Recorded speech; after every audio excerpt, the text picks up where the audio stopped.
আমি সেই মেয়ে, বাসে ট্রেনে ট্রামে রাস্তায় আপনি যাকে রোজ দেখেন, যার শাড়ি, কপালের টিপ, কানের দুল আর পায়ের গোড়ালি আপনি রোজ দেখেন, আর আরও অনেক কিছু দেখতে পাবার স্বপ্ন দেখেন।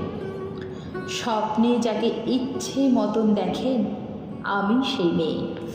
বিহারের প্রত্যন্ত গ্রামে দিনের আলোয় যার ছায়া মারানো আপনার ধর্মে নিষিদ্ধ, আর রাতের গভীরে যাকে বস্তি থেকে তুলে আনতে পাইক বরকন্দাজ পাঠান আপনি, আর সুসজ্জিত বিছানায় যার জন্য অপেক্ষায় অধীর হয় আপনার রাজকীয় লাম্পট্য, আমি সেই মেয়ে। আমি সেই মেয়ে, আসামের চা বাগানে ঝুপড়ি কামিন বস্তি থেকে যাকে আপনি নিয়ে যেতে চান সাহেবি বাংলোয় মধ্যরাতে, ফায়ার প্রেসের ঝলসে ওঠা আলোয় মুদির চোখে দেখতে চান যার অনাবৃত শরীর, আমি সেই মেয়ে। রাজস্থানের শুকনো উঠোন থেকে পিপাসার জল আনতে যাকে আপনি পাঠিয়ে দেন 10 মাইল দূরে সরকারি ইদারায়, আর 20 মাইল হেঁটে ক্লান্ত বিধ্বস্ত যে রমণী খরা কাখে ঘরে ফিরলে যাকে বসিয়ে দেন চুলার আগুনের সামনে আপনার রুটি বানাতে, আমি সেই মেয়ে। আমি সেই মেয়ে যাকে নিয়ে আপনি মগ্ন হতে চান গঙ্গার ধারে কিংবা ভিক্টোরিয়ার সবুজে, কিংবা সিনেমা হলের নীল অন্ধকারে, যার চোখে আপনি এঁকে দিতে চান ঝুটা স্বপ্নের কাজল, আর ফুরিয়ে যাওয়া সিগারেটের প্যাকেটের মতো যাকে পথের পাশে ছুঁড়ে ফেলে আপনার ফুল সাজানো গাড়ি শুভ বিবাহ সুসম্পন্ন করতে ছুটে যায় শহরের পথে। কোণে দেখা আলোর গোধূলিতে একা দাঁড়িয়ে থাকা, আমি সেই মেয়ে। আমি সেই মেয়ে, এমনকি দেবতারাও যাকে ক্ষমা করেন না, অহংকার আর শক্তির দম্ভে যার গর্ভে রেখে যান কুমারীর অপমান, আর চোখের জলে কুন্তি হয়ে নদীর জলে বিসর্জন দিতে হয় কর্ণকে, আত্মযোগে। আমি সেই মেয়ে।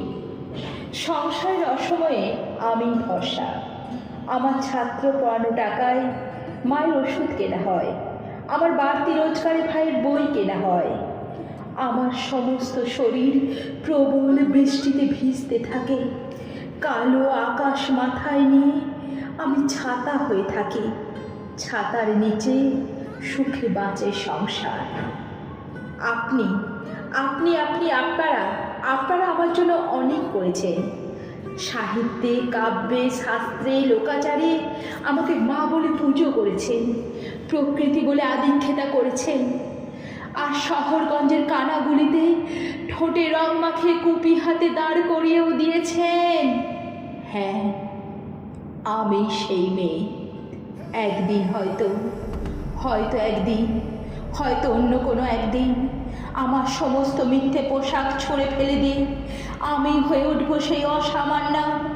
খোলা চুল মেঘের মতো ঢাকবে আমার খোলা পিঠ, দু চোখে জ্বলবে ভীষণ আগুন, কপাল ঠিকরে বেরোবে ভয়ঙ্কর তেজরশ্মি, হাতে ঝলসে উঠবে সেই খড়গ, দুপায়ে নৌপড়ে বেজে উঠবে রণদুন্দুভি, নৃশংস হাসিতে ভরে উঠবে আকাশ, দেবতারা আতঙ্কে স্তব্ধ হয়ে বলতে থাকবেন মহামেঘ প্রভাং ঘোরাং মুক্তকে সিং চতুর্ভুজাং কালিকাং দক্ষিণাং মুন্ডমালা বিভূষিতাং।